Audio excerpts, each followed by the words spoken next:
Good morning everyone. Blessed Sunday sa tanan. Salamat tayo sa mga nag-view. No, wala lang ako ni siya gibuhat nga channel para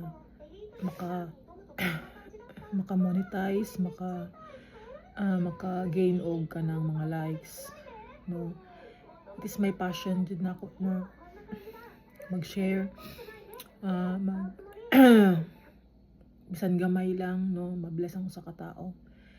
So kani akong i-share karon is all about spiritual warfare. No, mga igsoon, no, ang kaning nata karon sa battlefield, no, nag-exist jud ang spiritual realm.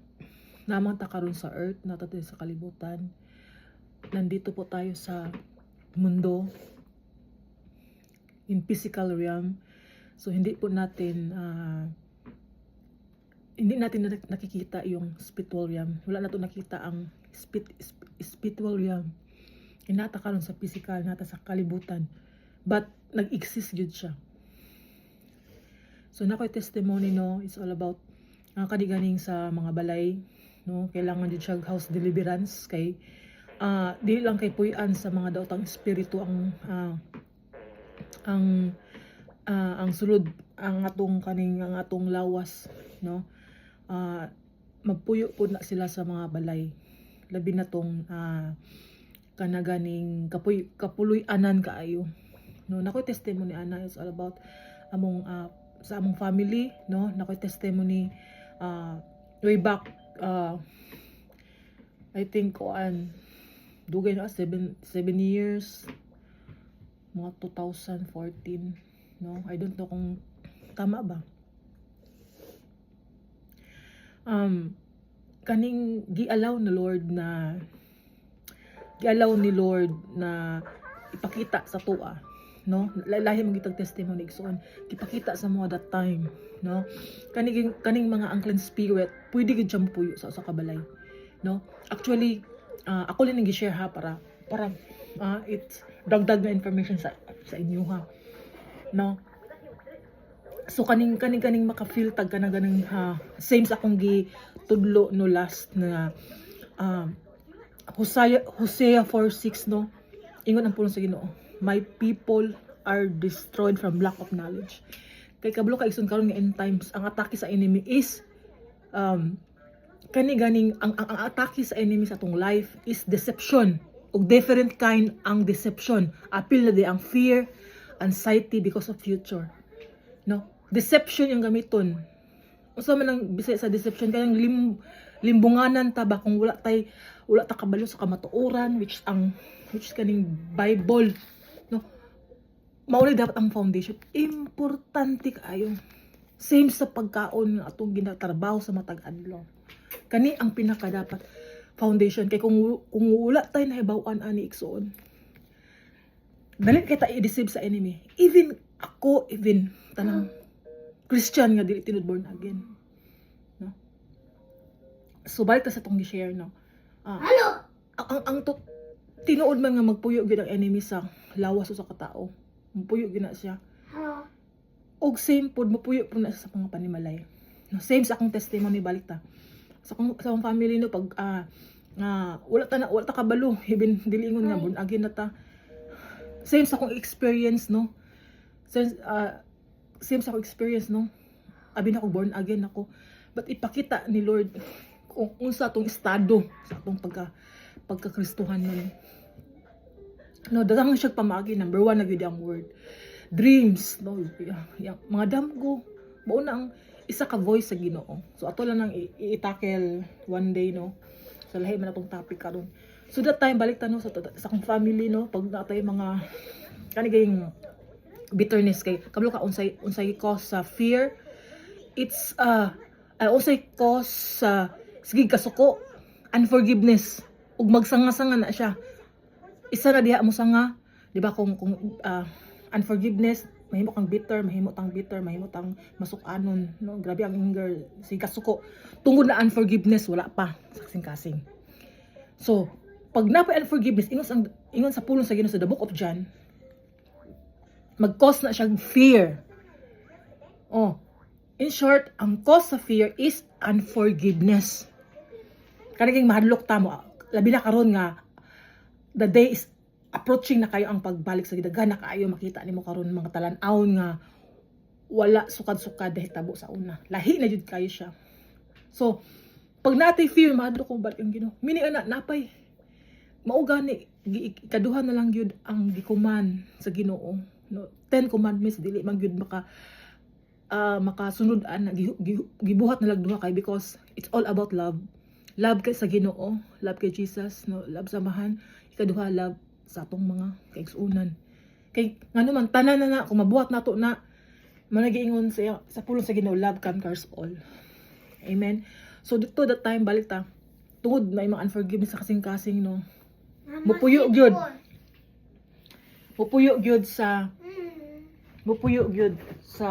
di lang kay puyan sa enemy ang atong lawas bag pupuyo gyud sa mga panimalay.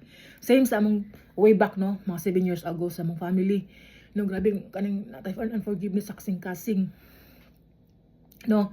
Kani mga bitterness. Actually tinuod gyud ni siya igsoon 100% no, wala lang ko ni gibang hambog i-share. Syempre ako lang i-share para kanang na testimony ba. So that time nga ipakita sa Ginoo sa mo so ginapakita sa Lord kung unsa nga atong mga warfare, atong mga key, mga susi. That time atong panghitabo is alas kadlawon to siya, alas 2 sa kadlawon. So something na problema sa among family. So the time akong papa, no, na-tempt sa enemy, no, karoon og mga dili mayong pagkasing-kasing ba. Kaya naman gini sa atong life, no, na mga argument, no, ang enemy sa atong kinabuhi. So that time kadlawon to siya. So kaning gidadala na tong dili maayos tong kasing-kasing, no, emotional. So it's 2 AM to siya. So nagpuyo lang niya ato that time sa among girintahan nga balay sa Pilipinas, sa Davao. Sa 2 AM to ni mata akong papa. So maybe nagkuhan siya, nagpimplag kape. Pero lahi na gyud iyang kasing-kasing og iyang mind ito igsuon. So pakita yun ni Lord, no, kung akong i-share ang story. The time nga akong younger sister itagaan po siya sa Ginoo og kanang gani makita siya matag usa ka nato, no, na ay nagihatag ang Ginoo sa tuwa matag usa na siya gusto i-steward sa imong sako. So that time nga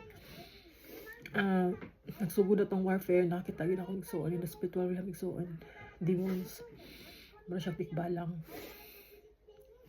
ng tao yang half na siya iko dinan siya mga gagmayng kauban. Ipakita jud sa vision kapuyo jud mapuyo ang enemy sa atong balay. Manakani information ni siya igsuon sa ginapasagdan na tong balay walay ampo-ampo. Sige tagas out sa tong lawas but atong panimalay. Actually mao mo gining Proverbs 17:22. Proverbs 17 verse 13-14. Inyo lang nang kung atong uli ka sa butong Bisaya ani lang nga. Proverbs 13:14. Kung balusan nimo ang maayong daotan, ang daotan dili gyud mo puyo sa imong kung ang maayo balusan nimo daotan, ang daotan dili gyud mohawa sa imong panimalay. Busa ang sinugdanan sa panaglalis sama kini sa tangki nga mintras gamay pa hunungon na nato. Mao ning giingon sa Proverb chapter 17 verse 13-14. Wala akong sure ha. Nawala ko. Proverb 17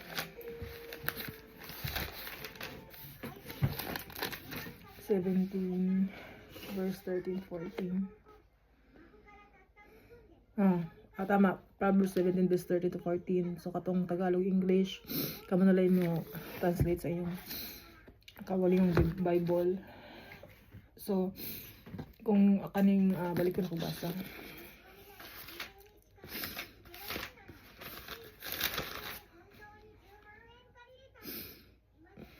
Sabihin 13 to 14. Kani, kung baslan mo dautan ang maayo, ang dautan dili kayo mo biya sa iyong panimalay. So pwede gid siya mapuyo mo. Ang sinugdanan sa panaglalis, kanigyod ang argument sama sa liki diha sa tangke sa tubig. Busa hununga kini sa dili pa mo dako. Dili gyud mo gawas sa pag born again. Nakaling self control bisan dili lalim. So that time na balik tanaw sa akong gi-share. That time gipakita gialang sa Ginoo to. Nagyo demons so sa panimalay that time. Then atong nakita sa akong manghod, gipakita ni Lord sa vision na matag usa igsoon. Remember no, matag usa ikaw ako nang namino karon sa ako naigi gusto ipa-steward ni Lord, lahi lang. So kita siya that time nga kaning speak of tongue pod no, a desire importante kayo isa nga pang warfare. So that time nakita nato in the spiritual realm, nakita 9 demons, but actually atong gilintahan mo na panimalay is kuan to siya up and down, bagamay lang gud siya gilintahan mo. So katong akong papa nasa baba, dito ang warfare, then nagsugod ang warfare dito ginatem siya sa enemy. Then may gani atong na akong igsoon na akong lalaki akong manghod, siya tong gusto nang magawas akong papa kaya niyang mind ba. So siya tong siya ang nigako sa akong papa, bali siya pang gigamit ni Lord. Basta taas dito sa kwarto nagsugod na ang warfare dito na narito ang speak of tongue, narito akong brother-in-law, ang sister na ako, akong pag-umangkon, nag-speak of tongue, nag-warfare, nag-pray, nag-worship sa Ginoo, nagbasag Biblia. So actually daghang kinahitabo, di lang dyan ako isulti. So mao ni ang mga dapat na nga born again no, mao ni atong buhaton because naata sa battlefield igsoon. Di lalim ang life. Tanaw nimo karon okay kaayo, but in the spirit lahi. Makita nimo karon daghan kaayo. Need og prayer. Dili man gyud bakasulti, di gyud lalim. Labi sa pagbasa og Biblia, makita yun ang enemy, hindi ka kabasa. Paningkamot. Foundation is word of God. Walay lain. Kabalo mo, halos problema sa kalibutan, halos ang kasagutan naragay sa Biblia. But nganong kaning faith mo paling-paling kay labi na sa worry in life, nganong manarbaho ta. Tungod man na sa worry sa pagkaon sa future. But kung ato lang yun isettle no, yung pas John Beber, kung isettle lang yun nato sa tong kasing-kasing ang word sa Ginoo, dili kita ma-deceive. But importante kaayo, dili man pinaspasay, but palagi hinay-hinay, at least kaon mo, gidigest nimo sa imong kalag. Nakay panlaban sa katong gibuhat day ni Jesus, unsa may panglaban, word lang man to siyang amahan. Word, powerful word siyang amahan. So maningkamot ta, morning foundation sa tanan. Even unsa ka busy na tanaw ang Ginoo sa tong kasing-kasing igsuon, dili na to irreligious nga matag sayo ana-ana, basta maka buhat lang kita sa kanang ayaw buhatag ka ng daily routine na lang ba, kanang galing kasing-kasing, di ba? Yung ang Ginoo sa Deuteronomy 4:21, pag ato siyang if we seek the Lord buong natong pagkatao, sama lang gid siya sa hangin nga atong dili siya layo. Nagiyog maka sa Ginoo kitang tanan. Muna the day of the Lord is approaching soon. He is coming soon. Maningkamot ta. Madili unta. Even ako dili lang kay nag-share ko ani, wala ko kaagi. Grabe pud akong nagian. Temptation sa work, para di lang jud ka pangalagad sa Ginoo. Batang akong cry ajud ako sa Ginoo, Lord, ayaw tugot nga wala ko sa imo ha. But glory sa Ginoo, grace and mercy, verse niya nga napakoy ang fire ba since nga naborn na himo kung born again. Ang fire nagpabilin igsoon, labi na to win the lost. kana lang. And I hope nga I know ma-bless ka ani nga sharing. Kailangan og sulod sa panimalay, no. Nagyud ang Bible way, no, labi na ning mga kasuko kay pwede gyud siya maka-attract siya dili dili kay mga object, no, dili sa nato na siya topic mga about all mga object diri sa panimalay nga maka-attract og enemy. So number 1 gyud ani atong ugali, character nato, labi ning masuko ta magsagit-sagit ta, so maka-attract yun na siya, no. Same sa Proverbs 17 verse 13 to 14, no, magkaroon tag house deliverance, no. Mag-study because learning is a continual process, no. Niyo nang pulong sa Proverbs 19:27, anak ko nang pagtuon imong hundangan sa dili madugay, imong malimtan ang imong nahibaluan. So learning is a continual process. Learning gyud ta, mabasa una Biblia kung may mga books nga Christian book nga ma-feel nimo nga sa Ginoo gyud na siya. So why not, no? Dili na daw ta mabasa. But atong pinaka foundation is Bible, no. So maglihan sa mga balay, apply the blood of Jesus, no. Practice, use our authority, rebuke. Actually gabi nagkuan ko nagpray. So nag-warfare kay mawili akong kuno warfare ko to. Gabi gid to. So diha sa kwarto natulog naman akong anak. Angela. No. Angela. Close the door. Close. Shimite. Shimite.